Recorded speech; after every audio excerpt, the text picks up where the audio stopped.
ജീവിച്ചാൽ ക്രിസ്തുവിനായി, പ്രവർത്തിച്ചാൽ ക്രിസ്തുവിനായി, മരിച്ചാൽ ക്രിസ്തുവിനായി.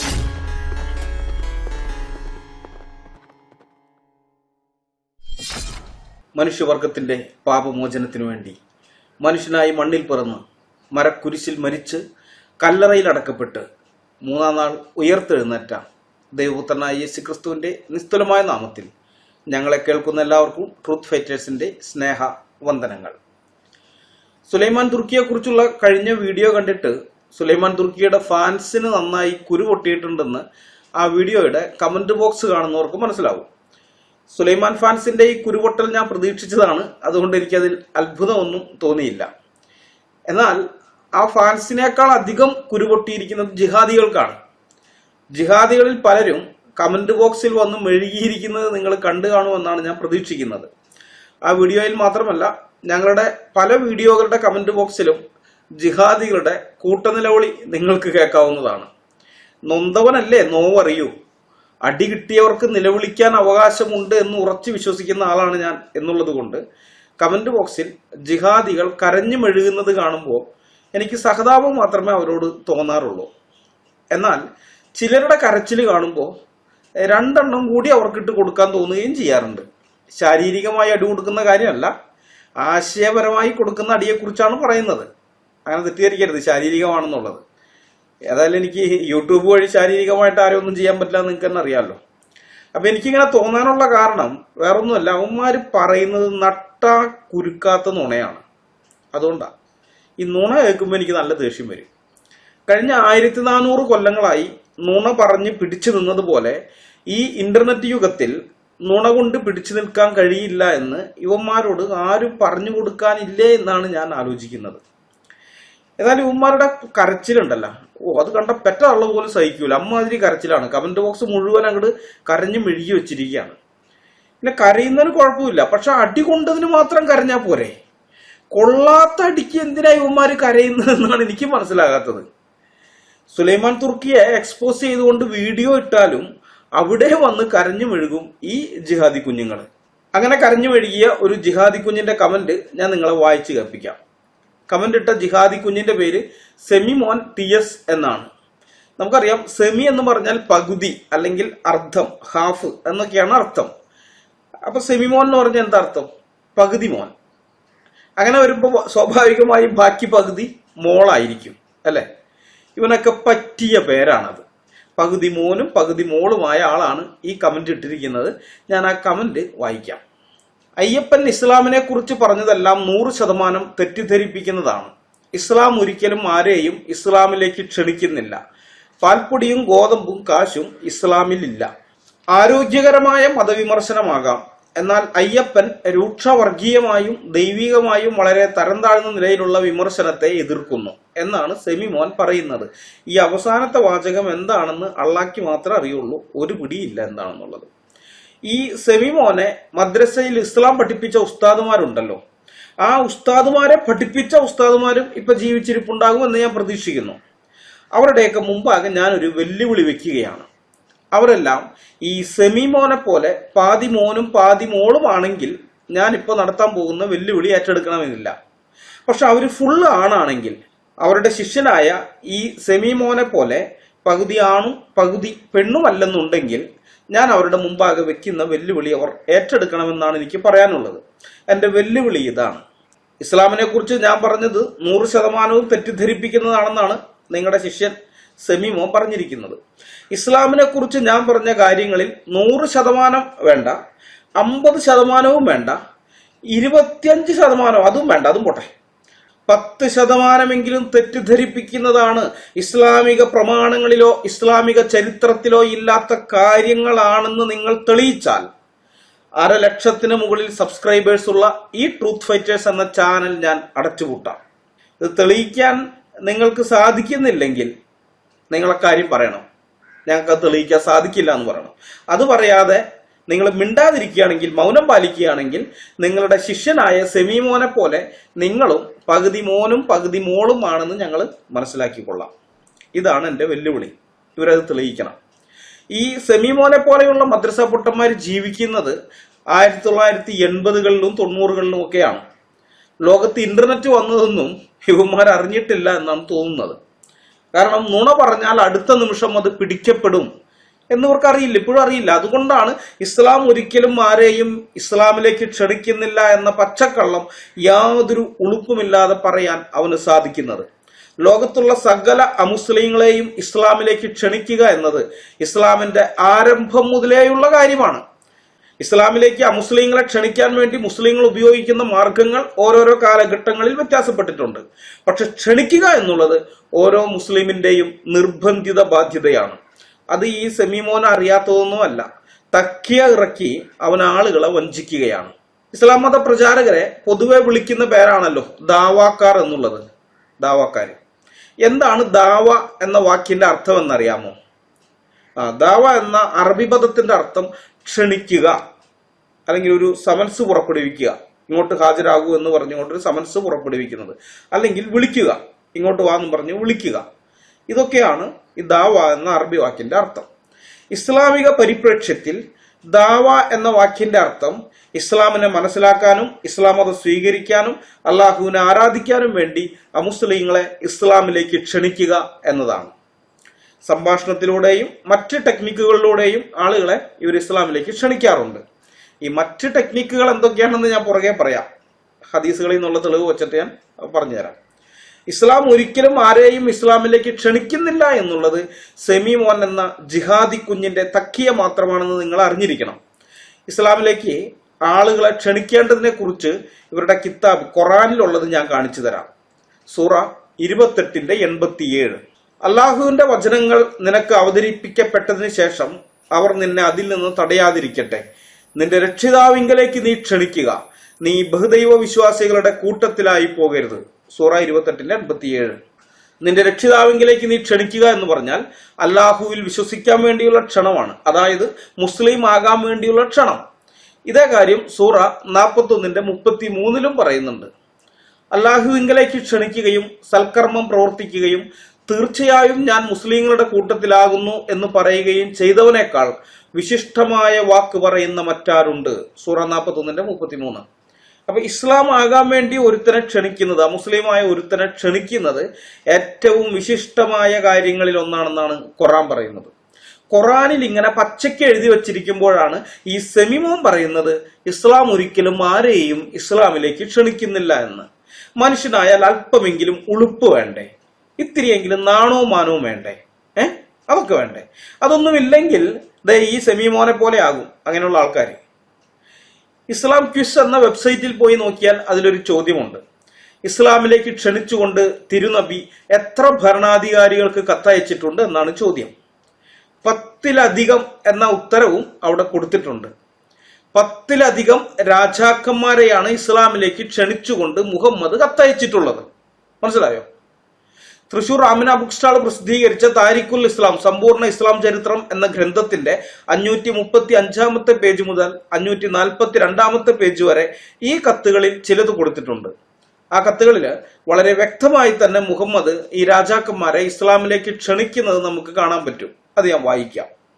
റോമ ചക്രവർത്തിക്ക് അയച്ച കത്ത്. ഹിർക്കൽ എന്ന ചക്രവർത്തിയാണ് അന്ന് റോമ സാമ്രാജ്യം ഭരിച്ചിരുന്നത്. ഹിർക്കലിനെ പ്രസവിക്കുന്നതിന് മുമ്പ് പ്രസവവേദനയാൽ അദ്ദേഹത്തിന്റെ മാതാവ് മരിച്ചു. തന്നിമിത്തം മാതാവിന്റെ വയറു കീറി കുഞ്ഞിനെ ജീവനോടെ പുറത്തെടുത്തു. വയറു കീറിയെടുത്തവൻ എന്നർത്ഥമുള്ള ഖൈസർ എന്ന പേരിൽ ആ കുട്ടി വിളിക്കപ്പെട്ടു. അദ്ദേഹത്തെ തുടർന്ന് ആ വംശത്തിലുണ്ടായ രാജാക്കന്മാരെല്ലാം ഖൈസർ എന്ന അപരനാമത്താൽ അറിയപ്പെടുകയുണ്ടായി. ഞാൻ മറ്റുള്ളവരെ പോലെ പ്രസവിക്കപ്പെട്ടവനല്ല, ഖൈസറാണ് എന്ന് സ്വയം അഭിമാനിച്ച ആളായിരുന്നു ഹിർക്കൽ. ഈ എഴുതി വച്ചിരിക്കുന്നത് മഹാവിവരക്കേടാണ്. കൈസർ അല്ലെങ്കിൽ ഇംഗ്ലീഷിൽ സീസർ എന്ന വാക്ക് മുഹമ്മദിന് നൂറ്റാണ്ടുകൾക്ക് മുമ്പേ ഉള്ള വാക്കാണ്. AD 1-ാം നൂറ്റാണ്ടിൽ, അതായത് AD 14 മരണമടഞ്ഞ റോമൻ ചക്രവർത്തി ജൂലിയസ് സീസറിന്റെ പൂർവ്വ പിതാമഹന്മാരിൽ ഒരാളെ വയറ് കീറിയാണ് പുറത്തെടുത്തത്. അതിനുശേഷം ആ കുടുംബത്തിലുള്ളവരെ കൈസർ എന്ന് വിളിക്കാൻ തുടങ്ങിയെന്നാണ് പ്ലിനി രേഖപ്പെടുത്തിയിരിക്കുന്നത്. ഈ കൈസർ എന്ന ലാറ്റിൻ പദത്തിന്റെ ഇംഗ്ലീഷ് രൂപമാണ് സീസർ എന്നത്.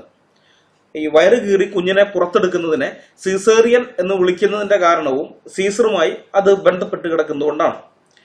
BC 1-ാം നൂറ്റാണ്ടിലും AD 1-ാം നൂറ്റാണ്ടിലുമായി ജീവിച്ചിരുന്ന ആളാണ് ജൂലിയസ് സീസർ. സീസർ കുടുംബം അതിനും നൂറ്റാണ്ടുകൾക്ക് മുമ്പേ ഉണ്ടായിരുന്നു. അന്നേരമാണ് ഇവന്മാര് പറയുന്നത് മുഹമ്മദിന്റെ കാലത്തെ റോമൻ ചക്രവർത്തിയായിരുന്ന ഹിർഖലാണ് ആദ്യത്തെ കൈസർ എന്ന്. അറിവില്ലായ്മ എന്നല്ലാതെ വേറെ ഒന്നും പറയാനില്ല. ഏതായാലും അതല്ല നമ്മുടെ വിഷയം വേറെയാണല്ലോ. ബാക്കി ഞാൻ വായിക്കാം. ഹിജ്റാബ്ദം 6-ാം കൊല്ലത്തിൽ ഹുദൈബിയയിൽ നിന്ന് മദീനയിൽ തിരിച്ചെത്തിയ ശേഷമാണ് ഹിർക്കൽ രാജാവിന് തിരുമേനി കത്തയച്ചത്. അള്ളാഹുവിന്റെ റസൂലായ മുഹമ്മദ് റോമിലെ ഹിർക്കലിന് അയച്ചത്. സന്മാർഗത്തെ തുടർന്നവർക്ക് അള്ളാഹുവിന്റെ സലാം ഉണ്ടാകട്ടെ. ഞാൻ താങ്കളെ ഇസ്ലാമിലേക്ക് ആഹ്വാനം ചെയ്യുന്നു. താങ്കൾ മുസ്ലിം ആവുക, എങ്കിൽ താങ്കൾ രക്ഷപ്പെട്ടു. താങ്കൾ ഇസ്ലാം മതം സ്വീകരിക്കുന്ന പക്ഷം 2 പുണ്യം, ഈസാ നബിയാൽ വിശ്വസിച്ച പുണ്യവും എന്നിൽ വിശ്വസിച്ച പുണ്യവും താങ്കൾക്ക് ലഭിക്കും. ഈ ആഹ്വാനത്തെ താങ്കൾ തിരസ്കരിക്കുകയാണെങ്കിൽ 2 കുറ്റഭാരം, താങ്കൾ തിരസ്കരിച്ചുവെന്ന കുറ്റഭാരവും താങ്കളുടെ ആളുകൾ ഈ ആഹ്വാനത്തെ തിരസ്കരിച്ചുവെന്ന കുറ്റഭാരവും താങ്കൾ ചുമക്കേണ്ടി വരും. ഇനിയും കുറെ ഉണ്ട് കത്ത്, പക്ഷെ നമുക്കത് ആവശ്യമില്ല. ഇവിടെ വ്യക്തമായിട്ട് മുഹമ്മദ് ക്ഷണിക്കുകയാണ്. ഈ റോമ ചക്രവർത്തിയെ മുഹമ്മദ് ക്ഷണിക്കുകയാണ്. ക്ഷണിക്കുന്ന ഭാഷ നിങ്ങൾ ശ്രദ്ധിച്ചോ. ഭീഷണിപ്പെടുത്തിയിട്ടാണ് മുഹമ്മദ് റോമൻ ചക്രവർത്തിയെ ഇസ്ലാമിലേക്ക് ക്ഷണിക്കുന്നത്. എന്റെ ആഹ്വാനത്തെ തിരസ്കരിച്ചാൽ 2 കുറ്റഭാരമാണ് താങ്കൾ ചുമക്കേണ്ടി വരിക എന്നൊക്കെ പറഞ്ഞാണ് ഭീഷണിപ്പെടുത്തല്. ഇത് പണ്ട് കാലത്ത് കുറെ നോട്ടീസൊക്കെ ഇറങ്ങുമായിരുന്നു. ഇന്നടത്ത് ഇന്ന അത്ഭുതം നടന്നു, ആ അത്ഭുതം അറിഞ്ഞു കഴിഞ്ഞപ്പോൾ ഒരാളത് 100 നോട്ടീസ് അച്ചടിച്ച് പ്രസിദ്ധീകരിച്ചു, അയാൾക്ക് ലോട്ടറി അടിച്ചു, അല്ലെങ്കിൽ അയാളുടെ കടബാധ്യത മാറി, അല്ലെങ്കിൽ അയാളുടെ അസുഖം മാറി. ഇനി ഇതൊക്കെ കേട്ട് കഴിഞ്ഞിട്ട് ഈ നോട്ടീസ് അവഗണിച്ച് വിട്ടവനെ പാമ്പ് കടിച്ചു, അവന് നടന്നു പോകുന്ന സമയത്ത് ഇടിവെറ്ററ്റ് മരിച്ചു എന്നൊക്കെ പറഞ്ഞുള്ള ഒരു ഭീഷണി കത്ത് എന്റെ ചെറുപ്പത്തിലൊക്കെ ഞാൻ ഇഷ്ടംപോലെ കണ്ടിട്ടുണ്ട് അങ്ങനത്തെ.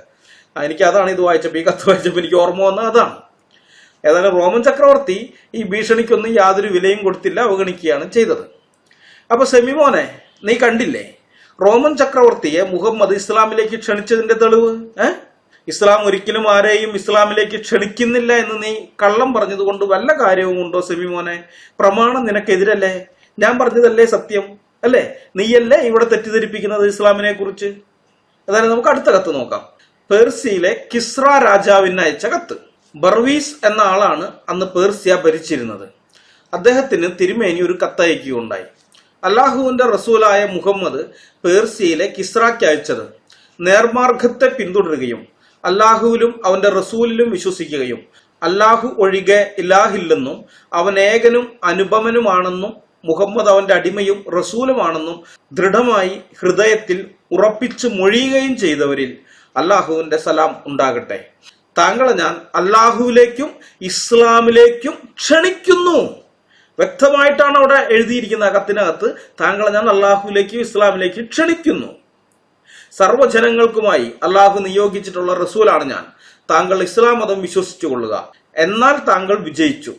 താങ്കൾ ഈ ക്ഷണം തിരസ്കരിക്കുകയാണെങ്കിൽ അജ്ഞാരാധകരായ താങ്കളുടെ ജനങ്ങളുടെ മുഴുവൻ കുറ്റഭാരവും താങ്കൾ ചുമക്കേണ്ടി വരും. ഇതായിരുന്നു കത്തിലെ ഉള്ളടക്കം. അപ്പൊ ഇവിടെ നമ്മൾ വളരെ വ്യക്തമായിട്ട് കാണുകയാണ്, മുഹമ്മദ് പേർഷ്യൻ ചക്രവർത്തിയെ ഇസ്ലാമിലേക്ക് ക്ഷണിക്കുകയാണ്. എങ്ങനെയാണ് ക്ഷണിക്കുന്നത്?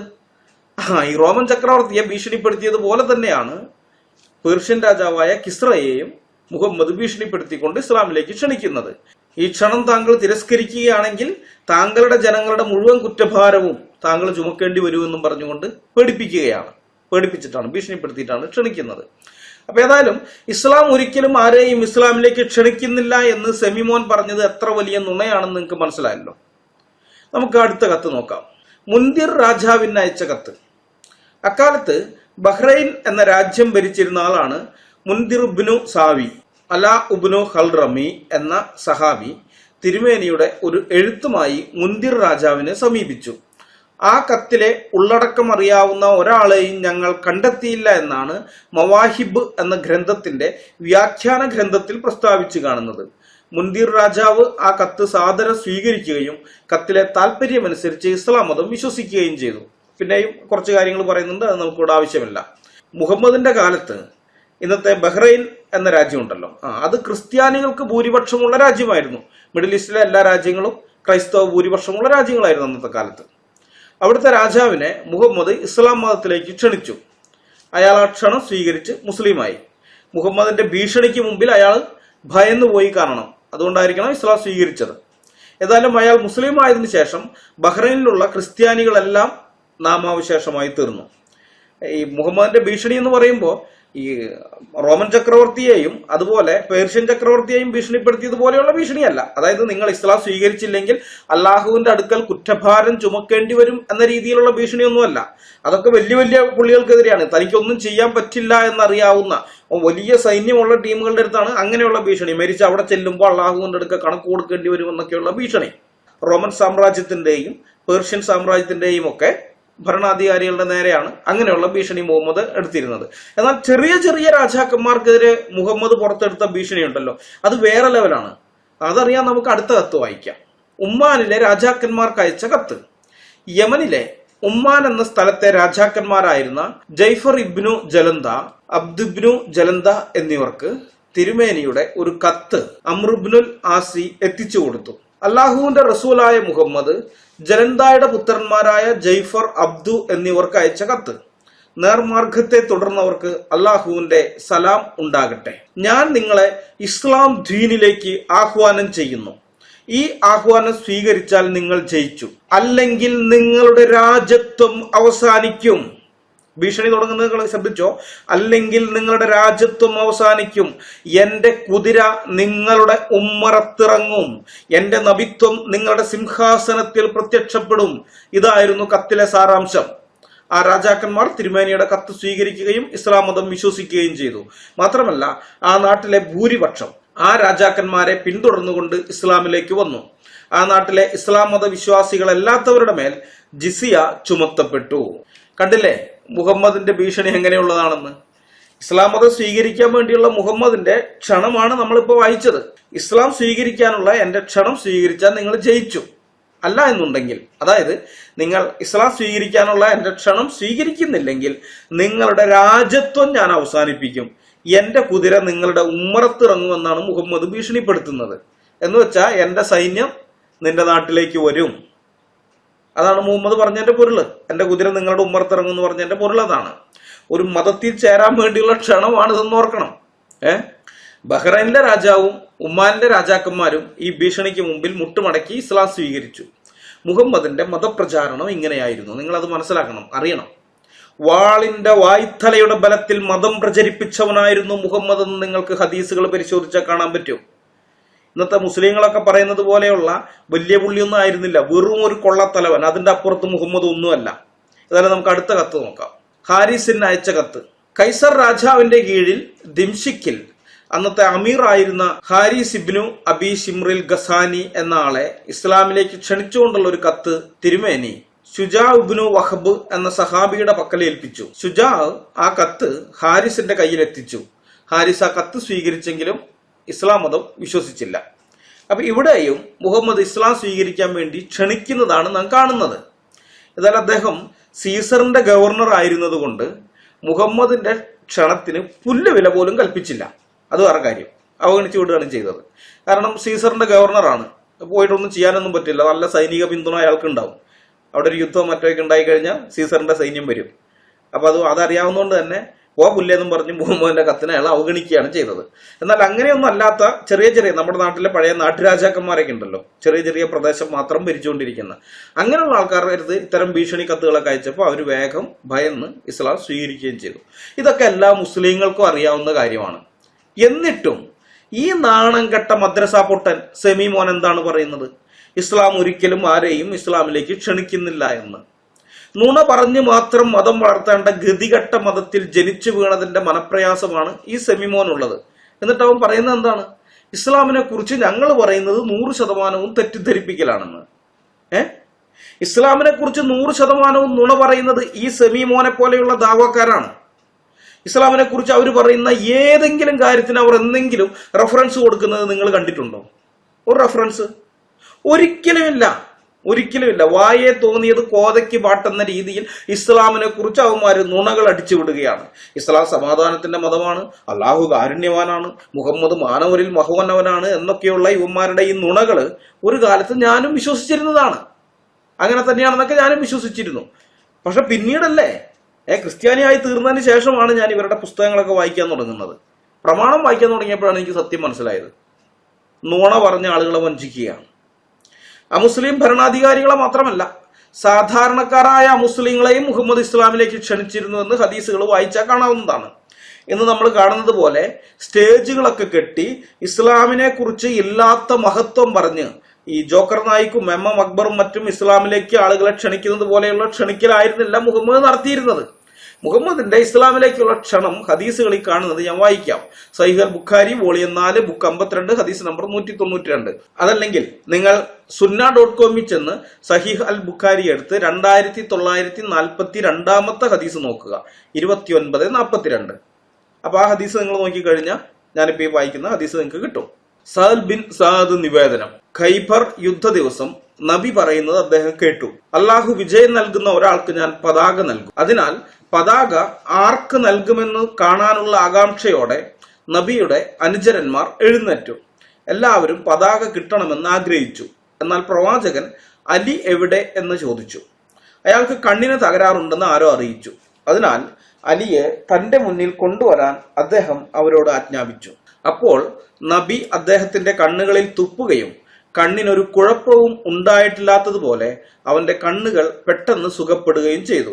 അലി പറഞ്ഞു, അവർ ഞങ്ങളെപ്പോലെ ആകുന്നതുവരെ, അതായത് അവർ മുസ്ലിങ്ങളാകുന്നതുവരെ, ഇതാ മുസ്ലിങ്ങളുമായിട്ടുള്ള യുദ്ധം, അപ്പൊ അവരെല്ലാം മുസ്ലിങ്ങളാകുന്നതുവരെ ഞങ്ങൾ അവരുമായിട്ട്, അതായത് അവിശ്വാസികളുമായിട്ട് യുദ്ധം ചെയ്യും.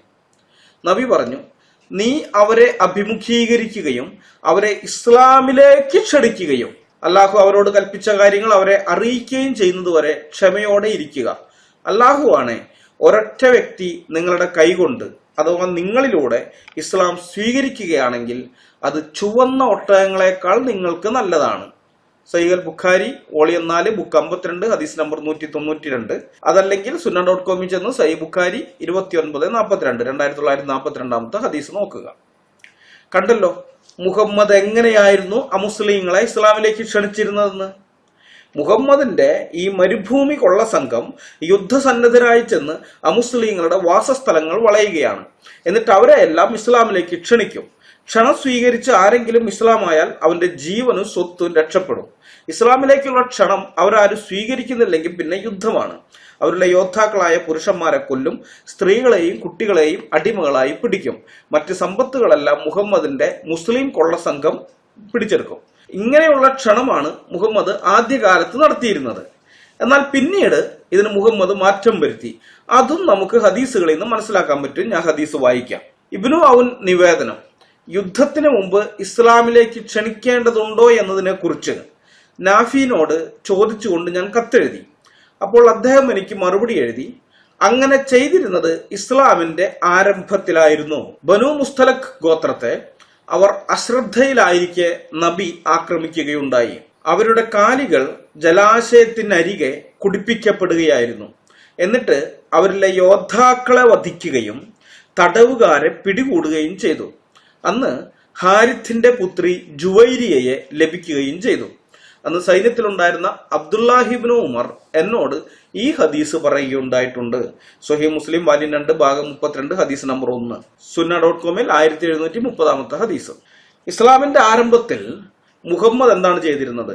അമുസ്ലിങ്ങളുടെ സ്ഥലങ്ങൾ വളയുകയും അവരെ ഇസ്ലാമിലേക്ക് ക്ഷണിക്കുകയും ഒക്കെ ചെയ്തിരുന്നു. ആ സമയത്ത് മുസ്ലിങ്ങളുടെ അംഗസംഖ്യ വളരെ കുറവായിരുന്നു. ഒരു യുദ്ധമെങ്ങാനും നടന്നാൽ മുസ്ലിങ്ങളും കൊല്ലപ്പെടും. എതിരാളികൾ മാത്രമല്ലല്ലോ, കുറച്ച് മുസ്ലിങ്ങളെങ്കിലും ഇപ്പുറത്തും കൊല്ലപ്പെടും. നമുക്കറിയാം, ഏതൊരു കൊള്ളത്തലവനും തന്റെ കൊള്ളസംഘത്തിൽ ആളുകൾ കുറവുള്ള സമയത്ത് പരമാവധി ഒത്തുതീർപ്പിന്റെ ഭാഷയായിരിക്കും സംസാരിക്കുക.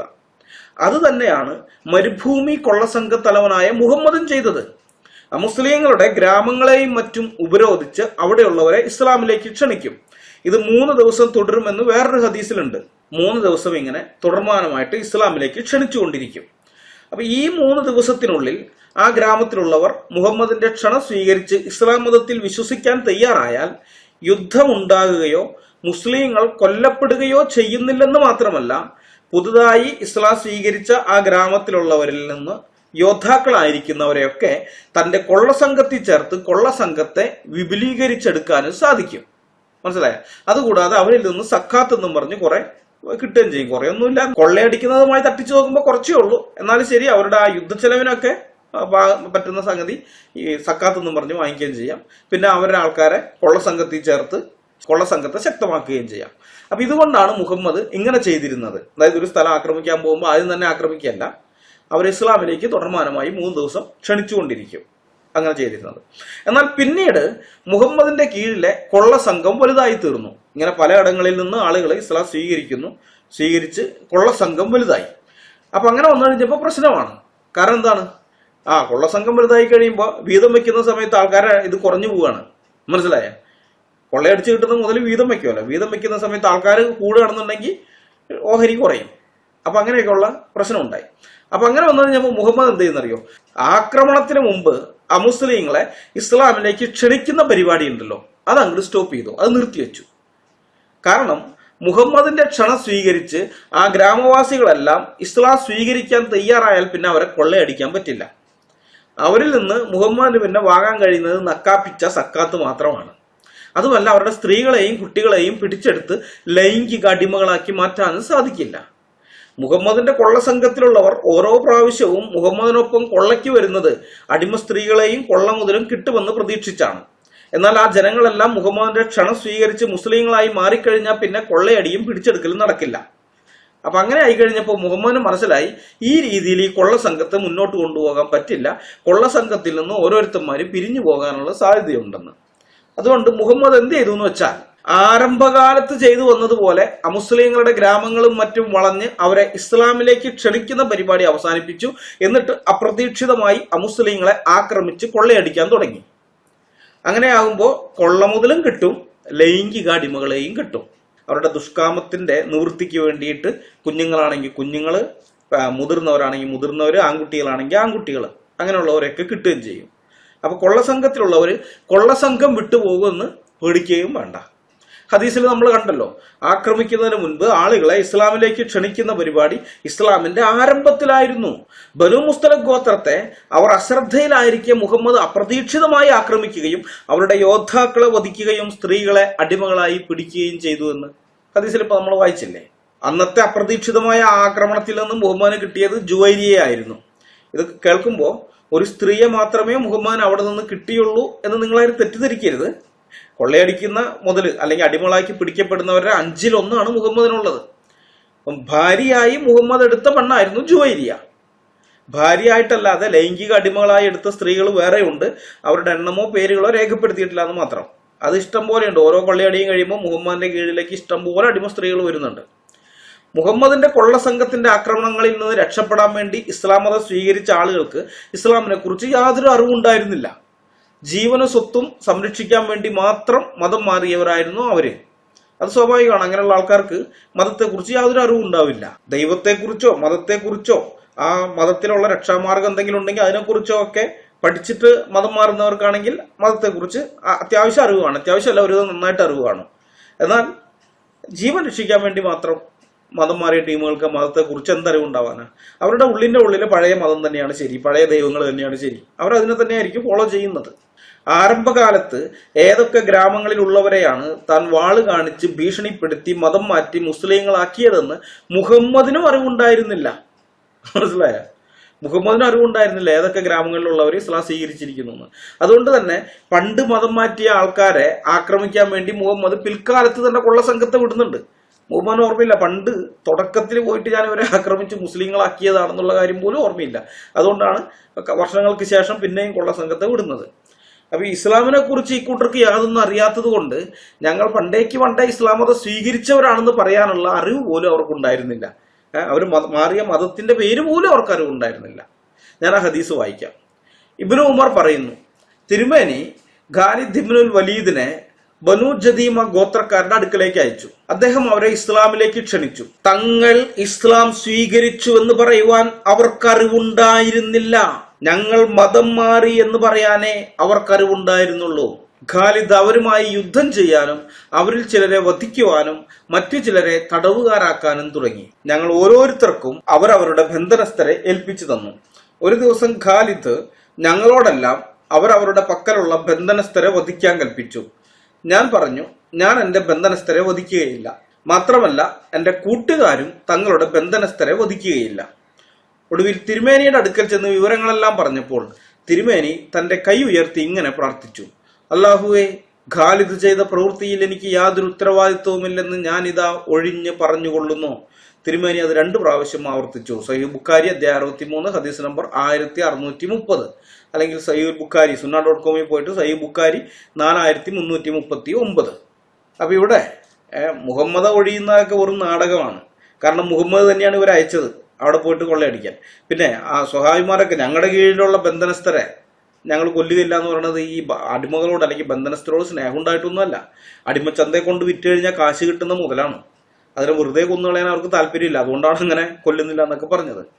ഏതായാലും നിങ്ങൾ കാര്യം കണ്ടല്ല, ഒരിക്കൽ മുഹമ്മദും കൂട്ടരും ജദീമ ഗോത്രക്കാരെ മതം മാറ്റി മുസ്ലിങ്ങളാക്കിയതാണ്. അന്ന് ഇവരിലെ യോദ്ധാക്കളായ ആളുകളെയൊക്കെ തന്റെ കൊള്ളസംഘത്തിൽ ചേർത്ത് അവരെയും കൊണ്ട് മുഹമ്മദ് മദീനയിലേക്ക് മടങ്ങിപ്പോയി. ജദീമ ഗോത്രക്കാർക്ക് തങ്ങൾ പുതുതായി സ്വീകരിച്ച മതത്തിന്റെ പേര് ഇസ്ലാം ആണെന്ന് പോലും അറിവുണ്ടായിരുന്നില്ല. അതുകൊണ്ട് തന്നെ വർഷങ്ങൾക്ക് ശേഷം ജദീമ ഗോത്രക്കാരെ ആക്രമിച്ച് കൊള്ളയടിക്കാൻ വേണ്ടി മുഹമ്മദ് അയച്ച ഖാലിദ് ഇബ്നുൽ വലീദ് അവരെ ഇസ്ലാം സ്വീകരിക്കാൻ ക്ഷണിച്ചപ്പോൾ ഞങ്ങൾ ഇസ്ലാം മതം സ്വീകരിച്ചവരാണെന്ന് പറയാൻ പോലും അവർക്ക് സാധിച്ചില്ല. അവർക്ക് അറിവുണ്ടായിരുന്നില്ല. അവർ പറയുന്നത് ഞങ്ങൾ മതം മാറിയെന്ന് മാത്രം. ഏത് മതത്തിലേക്കാണ് മാറിയതെന്ന് പോലും അവർക്ക് അറിവുണ്ടായിരുന്നില്ല. ആ മുസ്ലിങ്ങളെ മാത്രമല്ല കേട്ടോ, ഇസ്ലാം ഉപേക്ഷിച്ച് പോയവരെയും ഇസ്ലാമിലേക്ക് ക്ഷണിക്കുന്ന പരിപാടി ഇസ്ലാം മതത്തിലുണ്ട്. ഹദീസ് ഞാൻ വായിക്കാം. സുനാൻ അബൂ ദാവൂദ് ബുക്ക് 39 ഹദീസ് നമ്പർ 4342. അബു ബുർദ നിവേദനം. ഇസ്ലാമിൽ നിന്ന് പിന്മാറിപ്പോയ ഒരാളെ അബൂ മൂസയുടെ അടുത്തേക്ക് കൊണ്ടുവന്നു. അവന് മാനസാന്തരപ്പെടാൻ 20 ദിവസമോ മറ്റോ നൽകിയിട്ട് അവനെ ഇസ്ലാമിലേക്ക് ക്ഷണിച്ചു. പിന്നീട് മുവാദ് വന്ന് അവനെ ഇസ്ലാം സ്വീകരിക്കാൻ ക്ഷണിച്ചു. അത് വ്യത്യാസം മനസ്സിലായോ? ഇത് ആദ്യം തന്നെ ക്ഷണിച്ചു, എന്നിട്ട് 10-20 ദിവസം അവൻ അനുവദിച്ചു കൊടുത്തു. അത് കഴിഞ്ഞ് 20 ദിവസം കഴിഞ്ഞിട്ട് വീണ്ടും വന്നിരിക്കുകയാണ്. എന്നിട്ട് അവനെ ഇസ്ലാം സ്വീകരിക്കാൻ ക്ഷണിച്ചു. പക്ഷെ അവൻ വിസമ്മതിച്ചു. അങ്ങനെ അവനെ ശിരച്ഛേദം ചെയ്തു, അവന്റെ കഴുത്ത് വെട്ടിക്കളഞ്ഞു. സുനാൻ അബൂദാവൂദ് ബുക്ക് 39 ഹദീസ് നമ്പർ 4342, അല്ലെങ്കിൽ sunnah.com സുനാൻ അബൂദാവൂദ് 4356 4356 ഹദീസ് നോക്കുക. ഖുറാനിലും ഹദീസുകളിലും ഇസ്ലാമിക ചരിത്രത്തിലും ഇസ്ലാമിലേക്കുള്ള മുസ്ലിങ്ങളുടെ ക്ഷണം ഇഷ്ടം പോലെ നമ്മൾ കാണുന്നുണ്ട്. ഇഷ്ടം പോലെ ആളുകളെ അവർ ക്ഷണിക്കുന്നുണ്ട്. അന്നേരമാണ് ഈ സെമീമോൻ നമ്മുടെ നേരെ തക്കിയ പുറത്തെടുക്കുന്നത്. ഇസ്ലാം ഒരിക്കലും ആരെയും ഇസ്ലാമിലേക്ക് ക്ഷണിക്കുന്നില്ല എന്നും പറഞ്ഞുകൊണ്ട്. നാണവും മാനവും ഇല്ലാത്ത സെമീമോനോട് പറയാനുള്ളത്, നിന്റെ ചരക്കൊക്കെ കൊള്ളാം, പക്ഷെ അത് ഞങ്ങളുടെ അങ്ങാടിയിൽ വിൽക്കാൻ നിൽക്കണ്ട. മനസ്സിലായ? നിന്റെ ചരക്കൊക്കെ കൊള്ളാം, പക്ഷെ ഞങ്ങളുടെ അങ്ങാടിയിൽ വിൽക്കാൻ നിൽക്കണ്ട. അത് വിൽക്കാൻ പറ്റുന്ന അങ്ങാടി വേറെ കാണും, അവിടെ വിറ്റോ. ഇവിടെ ആ ചരക്ക് വിൽക്കാൻ പറ്റില്ല. നേരത്തെ നമ്മൾ ദാവ എന്നുള്ള വാക്കിന്റെ അർത്ഥം നോക്കിയപ്പോ ഒരു കാര്യം കണ്ടല്ലോ. ഇസ്ലാമിലേക്ക് ക്ഷണിക്കാൻ വേണ്ടി സംഭാഷണമുണ്ട്, ഡയലോഗുകൾ നടത്തും. അതല്ലാതെ മറ്റു പല ടെക്നിക്കുകളും ഉപയോഗിക്കുമെന്ന്. ആ ടെക്നിക്കുകളാണ് ഇപ്പൊ നമ്മൾ ഈ കണ്ടതൊക്കെ. മനസ്സിലായ? ഭീഷണിപ്പെടുത്തേണ്ടവരെ ഭീഷണിപ്പെടുത്തും. ഏത് ലെവലിലുള്ള ഭീഷണി വേണോ ആ ഭീഷണി. പിന്നെ അതല്ലാതെ യുദ്ധമായിട്ട് ചെല്ലുന്നു. ഇങ്ങനെ പല രീതിയിൽ. ഇതൊക്കെ ഈ ദാവയുടെ ഭാഗമാണ്. ഇനി ഇതുവരെ നമ്മൾ കണ്ട ഹദീസുകളൊക്കെ ഒഴിവാക്കി വിട്ടാലും നമ്മുടെ കൊച്ചു കേരളത്തിൽ പോലും മുഹമ്മദിന്റെ ചര്യ പിന്തുടർന്നുകൊണ്ട് മുസ്ലിങ്ങൾ അമുസ്ലിങ്ങളെ ഇസ്ലാമിലേക്ക് ക്ഷണിച്ചതിന്റെ വിവരങ്ങൾ നമുക്ക് ലഭ്യമാണ്. മാപ്പിള ലഹള രക്തസാക്ഷി കൺവെൻഷൻ 1973 പ്രസിദ്ധീകരിച്ച 1921 സ്മരണിക എന്ന പുസ്തകമുണ്ട്. 1921 മലബാർ ജിഹാദിന്റെ ഇരകളായവരുടെ ഓർമ്മകളാണ് ആ പുസ്തകത്തിലുള്ളത്. അതിൽ നിന്ന് ഞാൻ ചില ഓർമ്മക്കുറിപ്പുകൾ, മൊത്തമില്ല, അതിനുള്ള സമയമില്ല, അതുകൊണ്ട് ചില ഓർമ്മക്കുറിപ്പുകൾ നിങ്ങളുമായിട്ട് പങ്കുവയ്ക്കുകയാണ്. V K Karuppan, Kodiyathur, Kozhikode. ആ വ്യക്തി അദ്ദേഹത്തിന്റെ ഓർമ്മകൾ പങ്കുവയ്ക്കുകയാണ്. ഒരു സംഘം മാപ്പിളമാർ ഞങ്ങളുടെ വീട്ടിൽ ഇസ്ലാം മതം സ്വീകരിക്കണമെന്നും ഇതിൽ ആരോഗ്യമുള്ളവർ പടനായകന്മാരായി തങ്ങളുടെ കൂടെ പോരണമെന്നും പറഞ്ഞപ്പോൾ ഞങ്ങളുടെ വലിയച്ഛനായ എരേച്ചു അതിന് സമ്മതിച്ചില്ല. ഞങ്ങൾ ഏത് വഴിക്കെങ്കിലും പോയിക്കൊള്ളാമെന്ന് പറഞ്ഞു. എന്നാൽ ഇപ്പോൾ തന്നെ പോകണമെന്ന് പറയുകയും അവർ പോരുകയും ചെയ്തു.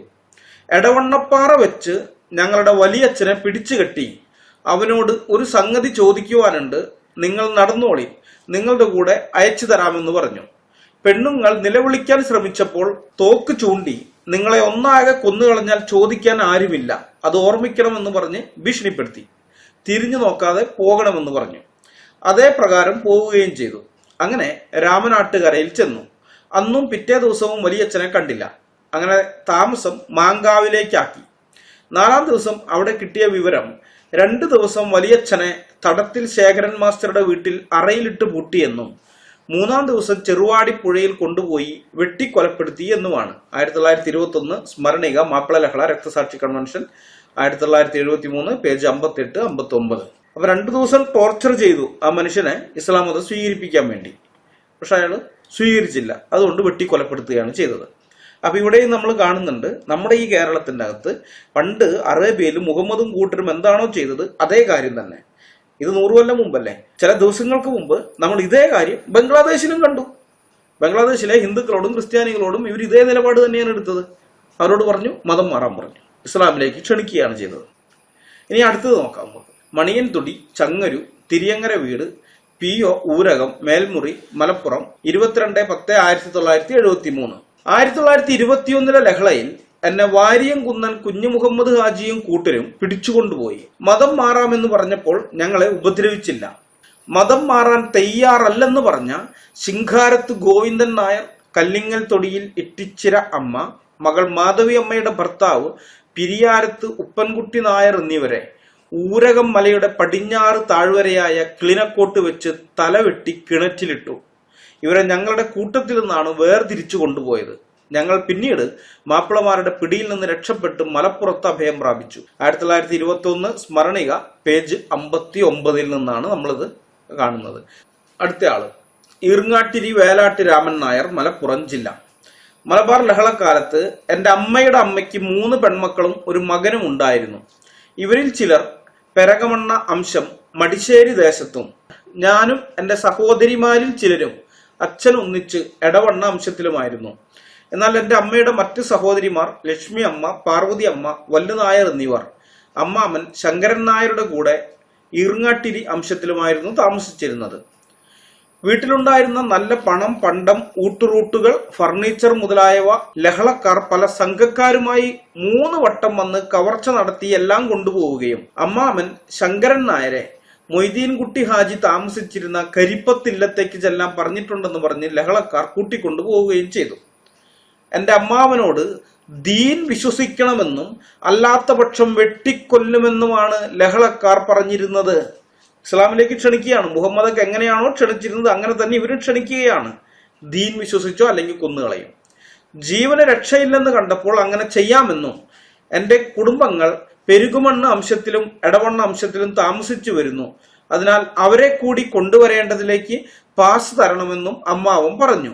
ഈ പാസ് എന്ന് വെച്ചാൽ മനസ്സിലായോ? അന്നത്തെ കാലത്ത് ഇവര് കുറെ പ്രദേശങ്ങളൊക്കെ പിടിച്ചെടുത്തു കഴിഞ്ഞിട്ട് അവിടെ ഇവര് ഈ മാപ്പിള രാജ്യം അവർ സ്ഥാപിക്കുകയാണ്. അവരുടെ ആ ജിഹാദി രാജ്യം അവർ സ്ഥാപിച്ചു. അപ്പൊ അങ്ങനെ സ്ഥാപിച്ചു കഴിഞ്ഞപ്പോൾ അതിൽ കൂടി യാത്ര ചെയ്യണമെങ്കിൽ പാസ് വേണം. ഉത്തരവാദിത്തപ്പെട്ട ആൾക്കാരുടെയൊക്കെ പാസുകൾ. ഈ പാസ് ഉണ്ടെങ്കിൽ മാത്രമേ പോകാൻ പറ്റുള്ളൂ. പാസ് ഇല്ലാതെ ഒരാളെ കൂടി പോയി കഴിഞ്ഞാൽ അയാളെ ഇവന്മാര് കൊന്നുകളയും. അപ്പൊ അതുകൊണ്ടാണ് അദ്ദേഹം പാസ് ചോദിക്കുന്നത്. 2 അംശത്തിലേക്ക്, എടവണ്ണയിലേക്കും പെരുകുമണ്ണിലേക്കും 2 ഇടത്തിലേക്കും പോകാനുള്ള പാസ് ചോദിക്കുന്നു. എന്നാൽ അരിശം കൊണ്ട ലഹളക്കാർ തനിക്ക് പാസല്ല, നടക്ക് പുഴക്കരയിലേക്ക് എന്ന് പറഞ്ഞ് പുഴയിൽ കൊണ്ടുപോയി വെട്ടുകയാണ് ഉണ്ടായത്.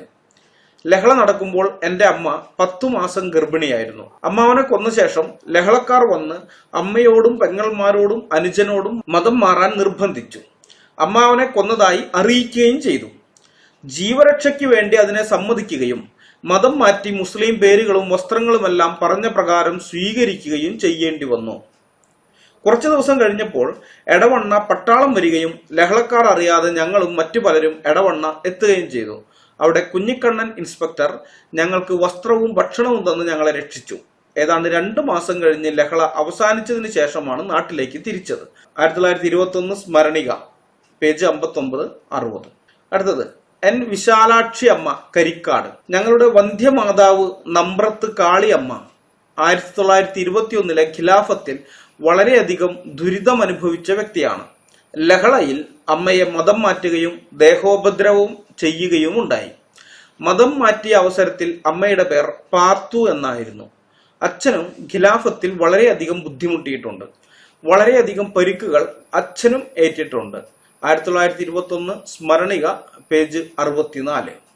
അടുത്തത് വാക്യത്തൊടി രാവുണ്ണി നായർ, ഉറുങ്ങാട്ടിരി, മലപ്പുറം ജില്ല. ലഹളക്കാലത്ത് എന്നെ കൂടാതെ വീട്ടിൽ അച്ഛൻ വേല നായർ, അമ്മ നാരായണി അമ്മ, പെങ്ങൾ ലക്ഷ്മി അമ്മ, ലക്ഷ്മി അമ്മയുടെ ഭർത്താവ് വല്ലുനായർ എന്നിവർ മാത്രമാണ് ഉണ്ടായത്. ഈ നാട്ടുകാരും അന്യനാട്ടുകാരുമായ ലഹളക്കാർ ചേർന്ന് ഹിന്ദുക്കളായ കൃഷിക്കാരുടെയും മറ്റും വീട് കൊള്ള ചെയ്ത് നെല്ല്, പണം, പണ്ടങ്ങൾ, മറ്റു സാധനങ്ങൾ എന്നിവ തട്ടിക്കൊണ്ടുപോയി. ഇങ്ങനെ 3 വട്ടം ഞങ്ങളുടെ വീട് ആക്രമിക്കപ്പെട്ടു.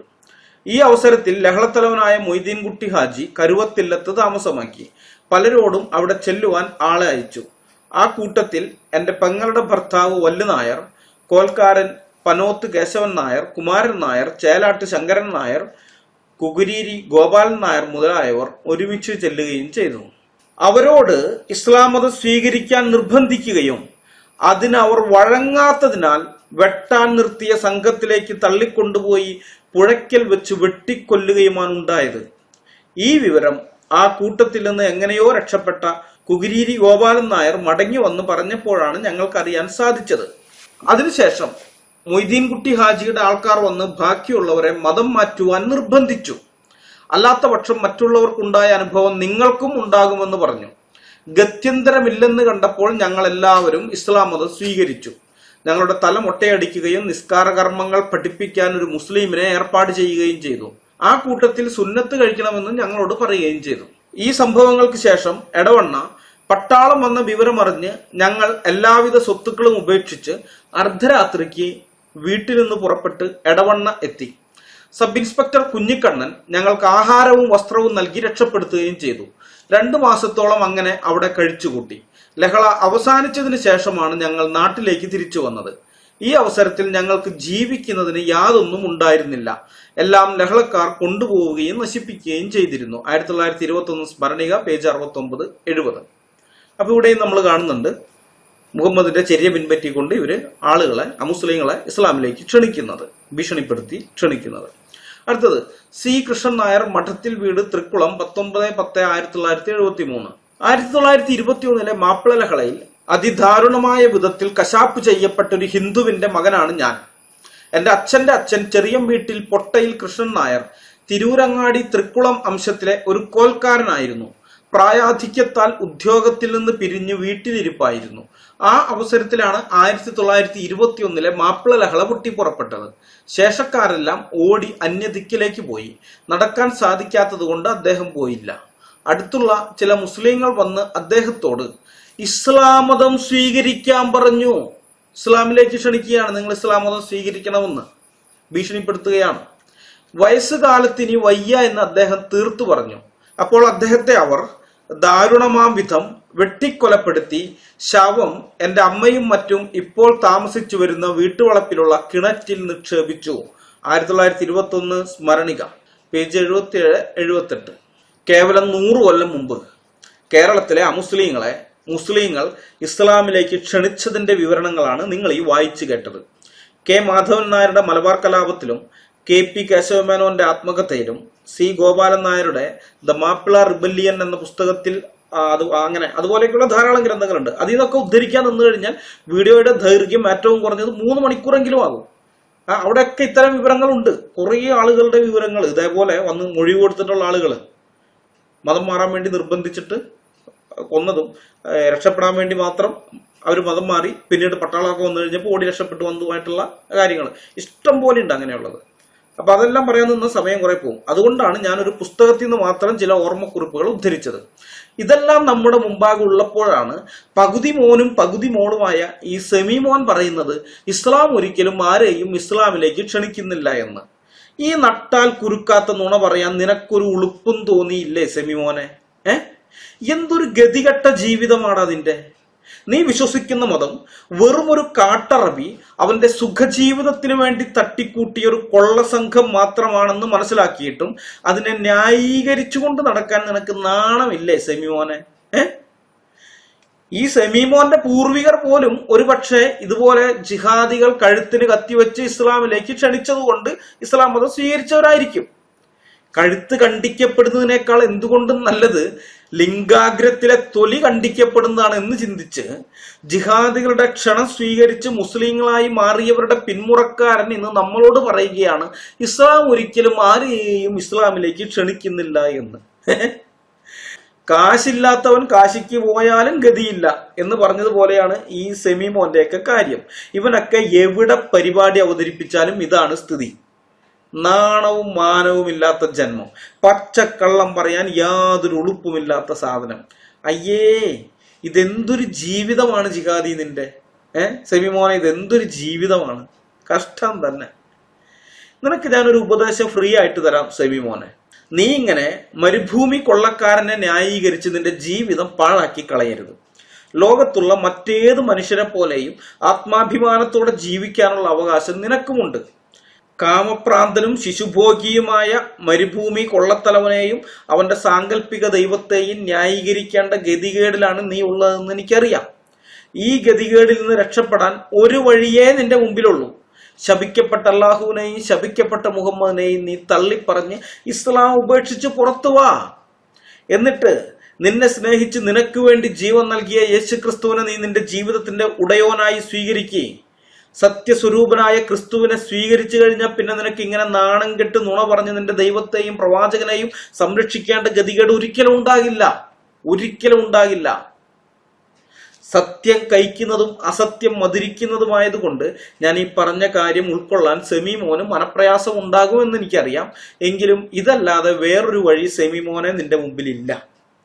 ഇത് സെമിമോന്റെ കാര്യത്തിൽ മാത്രമല്ല, സകല മനുഷ്യരുടെയും മുമ്പാകെ രക്ഷയ്ക്കുള്ള ഏക വഴി കർത്താവായ യേശു ക്രിസ്തുവിൽ വിശ്വസിക്കുക എന്നത് മാത്രമാണ്. ദൈവങ്ങൾ എന്നറിയപ്പെടുന്ന കുറെ എണ്ണം ലോകത്തുണ്ട്. അവയെല്ലാം ആത്മരക്ഷയുടെ കാര്യം വരുമ്പോൾ പറയുന്നത് നിങ്ങൾ ഇന്ന കാര്യങ്ങൾ ചെയ്യൂ എന്നാണ്, മനുഷ്യരോട് ചെയ്യാൻ പറയാണ്. അതായത് നിങ്ങളുടെ ആത്മരക്ഷയ്ക്ക് വേണ്ടി അവയ്ക്കൊന്നിനും യാതൊന്നും ചെയ്യാൻ സാധിക്കുകയില്ല. അതുകൊണ്ടാണ് നിങ്ങളോട് ഓരോന്നും ചെയ്യാൻ പറയുന്നത്. എന്നാൽ യേശുക്രിസ്തു ഒരിക്കലും നിങ്ങളോട് ആത്മരക്ഷയ്ക്ക് വേണ്ടി എന്തെങ്കിലും ചെയ്യാൻ ആവശ്യപ്പെടുന്നില്ല. നിങ്ങളുടെ ആത്മരക്ഷയ്ക്ക് വേണ്ടിയുള്ളതെല്ലാം ഞാൻ ചെയ്തു കഴിഞ്ഞിരിക്കുന്നു എന്നാണ് യേശുക്രിസ്തു മനുഷ്യരോട് പറയുന്നത്. ഞാൻ ചെയ്തു കഴിഞ്ഞിരിക്കുന്നു, ഞാനത് നിവൃത്തിയാക്കിയിരിക്കുന്നു, ഞാനത് പൂർത്തിയാക്കിയിരിക്കുന്നു എന്നാണ്. നിങ്ങളുടെ ആത്മരക്ഷയ്ക്ക് വേണ്ടിയുള്ള കാര്യങ്ങൾ ചെയ്യാൻ കഴിയുന്നത് യേശുക്രിസ്തുവിന് മാത്രമാണ്. കാരണം യേശുക്രിസ്തു വെറും മനുഷ്യൻ മാത്രമല്ല, ദൈവവും കൂടിയാണ്. സ്വർഗത്തിലെ ദൈവം മനുഷ്യനായി വന്നവനാണ് യേശുക്രിസ്തു. അതുകൊണ്ട് തന്നെ അവിടുന്ന് പാപമില്ലാത്തവനും പാപം ചെയ്യാത്തവനും പാപം അറിയാത്തവനുമാണ്. അങ്ങനെയുള്ള ഒരുവന് മാത്രമേ മനുഷ്യരുടെ പാപമോചനത്തിന് വേണ്ടിയുള്ള കാര്യങ്ങൾ ചെയ്യാൻ സാധിക്കുകയുള്ളൂ. യേശുക്രിസ്തു കാൽവരി ക്രൂശിൽ അത് ചെയ്തു കഴിഞ്ഞിരിക്കുന്നു. ആ കാര്യം യേശുക്രിസ്തു ചെയ്തു കഴിഞ്ഞിരിക്കുന്ന ആ കാര്യം വിശ്വസിക്കുകയും യേശുക്രിസ്തുവിനെ തന്റെ ജീവിതത്തിന്റെ നാഥനായി അഥവാ കർത്താവായി അംഗീകരിക്കുക എന്നതും മാത്രമാണ് ഒരാൾക്ക് പാപമോചനം ലഭിക്കാനുള്ള ഏക വഴി. അതുകൊണ്ടാണ് ഞങ്ങൾ പിന്നെയും യേശുക്രിസ്തുവിനെ കുറിച്ച് നിങ്ങളോട് പറയുന്നത്. പാപമോചനം നേടാൻ പല വഴികൾ ലോകത്തുണ്ടായിരുന്നെങ്കിൽ ഞങ്ങൾ യേശുക്രിസ്തുവിനെ കുറിച്ച് നിങ്ങളോട് പറയുകയില്ലായിരുന്നു, പറയേണ്ട കാര്യവും ഉണ്ടായിരുന്നില്ല. കാരണം പല മാർഗങ്ങളുണ്ടല്ലോ, ഏതെങ്കിലും ഒരു മാർഗത്തിലൂടെ നിങ്ങൾ രക്ഷപ്പെട്ടോളും എന്നേ ഞങ്ങൾ ചിന്തിക്കുമായിരുന്നുള്ളൂ. എന്നാൽ അങ്ങനെ ഒരു ഓപ്ഷൻ ഇല്ല. രക്ഷിക്കപ്പെടുവാൻ അഥവാ പാപമോചനം നേടുവാൻ ആകാശത്തിന് കീഴിൽ മനുഷ്യരുടെ ഇടയിൽ നൽകപ്പെട്ട വേറൊരു നാമവുമില്ല, യേശുക്രിസ്തുവിന്റെ നാമം മാത്രമേ ഉള്ളൂ. അതുകൊണ്ടാണ് ഞങ്ങൾ മടുപ്പ് കൂടാതെ പിന്നെയും യേശുക്രിസ്തുവിനെ പ്രസംഗിക്കുന്നത്. ഈ വീഡിയോ കാണുന്നവരിൽ യേശുക്രിസ്തുവിനെ കർത്താവും രക്ഷിതാവുമായി സ്വീകരിച്ച് പാപമോചനം പ്രാപിക്കാത്തവരോട് സ്നേഹത്തിന്റെ ഭാഷയിൽ ഞാൻ ബുദ്ധി ഉപദേശിക്കുകയാണ്. യേശുക്രിസ്തുവിൽ വിശ്വസിച്ച് ആത്മരക്ഷ പ്രാപിക്കുക, ദൈവത്തിന്റെ മക്കളായി തീരുക, സ്വർഗത്തിന്റെ അവകാശികളായി മാറുക. സമാധാനവും സന്തോഷവും നിറഞ്ഞൊരു ജീവിതം ഈ ഭൂമിയിൽ ജീവിക്കാനും മരണശേഷം ദൈവത്തോടൊപ്പമായിരിക്കാനും അതല്ലാതെ മറ്റൊരു വഴിയും നിങ്ങളുടെ മുമ്പാകെയില്ല. ദൈവം അതിന് നിങ്ങളെ ഓരോരുത്തരെയും സഹായിക്കട്ടെ എന്ന് പ്രാർത്ഥിച്ചുകൊണ്ട് ഈ വീഡിയോ ഞങ്ങൾ ഇവിടെ അവസാനിപ്പിക്കുകയാണ്. അടുത്ത വീഡിയോയുമായി വരുന്നതുവരെ നമ്മളെല്ലാവരെയും കർത്താവായ യേശുക്രിസ്തു കാത്തു സൂക്ഷിക്കുമാറാകട്ടെ. അവിടുത്തെ വിലയേറിയ നാമം മാത്രം എന്നും എന്നേക്കും വാഴ്ത്തപ്പെടട്ടെ. ആമേൻ.